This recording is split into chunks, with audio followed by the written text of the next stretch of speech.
ఆకాశమందు నివాసి అయిన దేవుడు తానే మన యత్నమును సఫలము చేయును గనుక ఆయన దాసులమైన మేము కట్టుటకు పూనుకొనుచున్నాము. కార్యము సఫలము చేసే దేవుడు. అందరు చెప్పండి, మన పట్ల కార్యము సఫలం.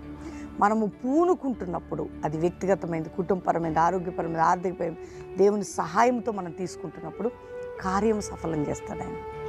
వింటున్నారా? మనం ఏం చేయకుండా గమ్మునుంటే చేయడు ఆయన. కార్యము సఫలము చేసే దేవుడు మన దేవుడు. అందుకే మనందరం కూడా ఆత్మీయ ఎదుగుటకు పూనుకుందాం, దేవుని పరిచయం చేయటకు పూనుకుందాం.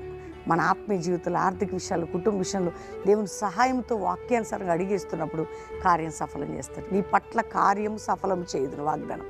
నీ పట్ల కార్యము సఫలం చేస్తాడు. ఎంత మంచి దేవుడండి! ఈ వాగ్దానాన్ని గట్టిగా పట్టుకొని ప్రార్థన చేయండి. దేవుడు అద్భుతాలు చేయబోతున్నాడు. ప్రార్థన చేసుకుందామా? అందరు కళ్ళు మూసుకొని, థ్యాంక్ యూ ప్రభా, వందనాలు, ఇచ్చిన చక్కటి వాగ్దానం. అవునయ్యా, ఆత్మీయ, ఆరోగ్య, ఆర్థిక ప్రతి విషయంలో, సేవ, సంఘ సరిహద్దుల్లో, ప్రతి కుటుంబంలో కార్యము సఫలమవునుగాక.